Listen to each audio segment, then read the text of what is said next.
In una verde campagna della Sardegna, tre compari discutono animatamente del più e del meno.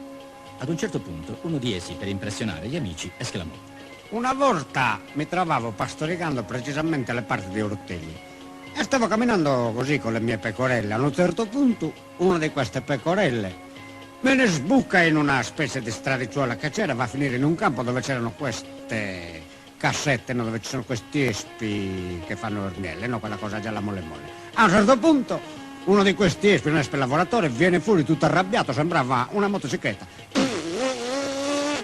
E mi punge alla culata, mi ha fatto la cosa, sembravano due cose. A queste parole il secondo risponde dicendo: Questo è niente. Una volta io mi trovavo precisamente alle parti di Orcoso e stavo pastoricando con le mie pecorelle. A un certo punto c'erano due campi pieni di queste cassette dove ci sono questi espi che hai detto tu, no? E ne viene fuori un espe regina, altro che motocicletta, una motosega sembrava. E mi rincorre, incomincia. E mi punge al braccio. Un dolore che non faceva sopportare. Dopo i primi due avventurosi racconti, il terzo compare, che non si era perso d'animo, con voce piena d'orgoglio, replicò: Quello è niente, è mia sorella che fa la pastora. Lei si trovava precisamente pastoricando le parti di Decimomanno.